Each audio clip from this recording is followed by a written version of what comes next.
عمر آپ اتنی حیدری اہم نام ہے۔ شخصیت ہیں. کیا نام ہے؟ عمر. تو عمر صاحب پچھلے ہفتے آپ آئے تھے, اس سے پہلے بھی ایک دفعہ آئے تھے, تو میں نے آپ سے پچھلی دفعہ اس سے پہلی دفعہ وعدہ کیا تھا کہ آپ کو ٹائم دوں گا. پچھلے دفعہ میں نے آپ کو فل ٹائم دیا, لیکن آپ نے ہماری نرمی کا غلط فائدہ اٹھایا اور مجھے بات نہیں کرنے دیا اور میری بات کو بار بار کاٹا ہے.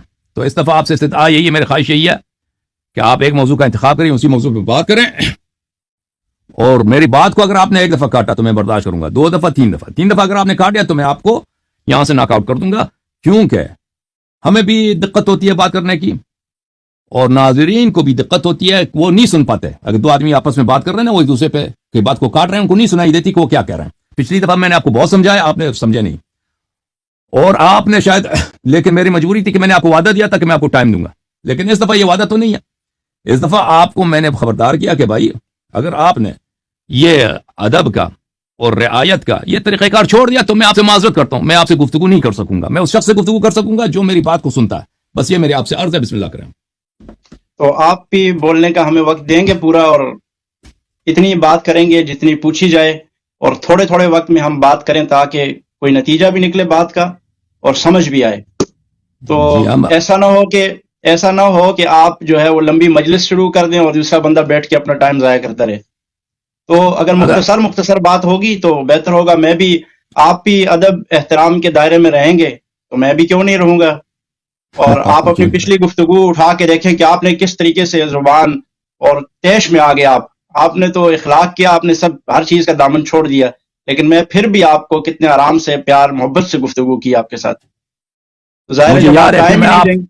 مجھے یاد ہے کہ میں آپ کے سامنے ہاتھ جوڑ کے کہتا تھا کہ میری بات سنو, اور آپ مجھے کہتے ہیں کہ آپ طیش میں آ کر. جی ہاں, مجھے اذیت ہوا آپ کی باتوں سے, کیونکہ ایک بے ادب آدمی کے سامنے آپ ہاتھ جوڑ کے کہتے ہیں کہ میری بات سنو, تو آپ کی بات نہیں سن رہا, آپ کی بات کاٹ رہا ہے. تو یہ میری غلطی تھی, واقعی میری غلطی تھی کہ میں نے آپ کے سامنے ہاتھ جوڑا. مجھے اسی وقت آپ کو کاٹ دینا چاہیے تھا, ٹھیک ہے نا.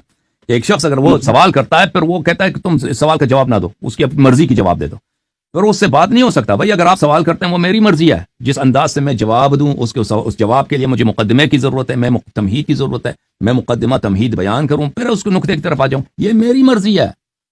یہ اگر آپ اس بات کو نہیں سمجھتے, اس بات کو قبول نہیں کرتے, تو ابھی سے آپ گفتگو نہ کریں میرے ساتھ. میں اپنی مرضی سے جواب دوں گا, اپنے علم کے مطابق جواب دوں گا. اور اگر کسی سوال کے لیے مجھے تمہید پیش کرنے کی ضرورت ہو تو وہ میں پیش کروں گا, اور آپ کو کاٹنے کی اور مجھے سکھانے کی آپ کو اجازت نہیں ہے کہ آپ کی مرضی سے میں جواب دوں, ٹھیک ہے نا. بالکل ایسا ہی ہے, آپ اپنی مرضی سے جواب دیں, آپ اپنے طریقے سے دیں, لیکن آپ اپنے ذہن میں یہ بنا لیں کہ یہ بے ادبی کر رہا ہے. تو ہم بھی تو یہی سوچتے ہیں کہ آپ بے ادبی کرتے ہیں, آپ صحابہ کرام کی بے ادبی کرتے ہیں, آپ اہل بیت اطہار کی بے ادبی کرتے ہیں, آپ اللہ اور قرآن کی بے ادبی کرتے ہیں, لیکن ہم اس کے باوجود سنتے ہیں. لیکن ہم صرف اور صرف آپ کو اگر کچھ تھوڑی سی بات, وہ بھی آپ کے تلخ جملوں کے بدلے میں جب ہم تھوڑی سی بات کرتے ہیں تو آپ کہتے ہیں بے ادبی ہوگی. تو آپ نہیں بے ادبی کرتے. آپ نے کس کو چھوڑا آج تک؟ کون ہے کہ جس کو آپ نے دین اسلام کی بنیادی شخصیات ہوں یا دین اسلام کے شاعر ہوں, ہر ایک پہ آپ نے بات کی ہے اور بے ادبی کی ہے ان کی. تو آپ ہمیں کہتے ہیں کہ ہم بے ادب ہیں, تو آپ نے کس کو چھوڑا ہے؟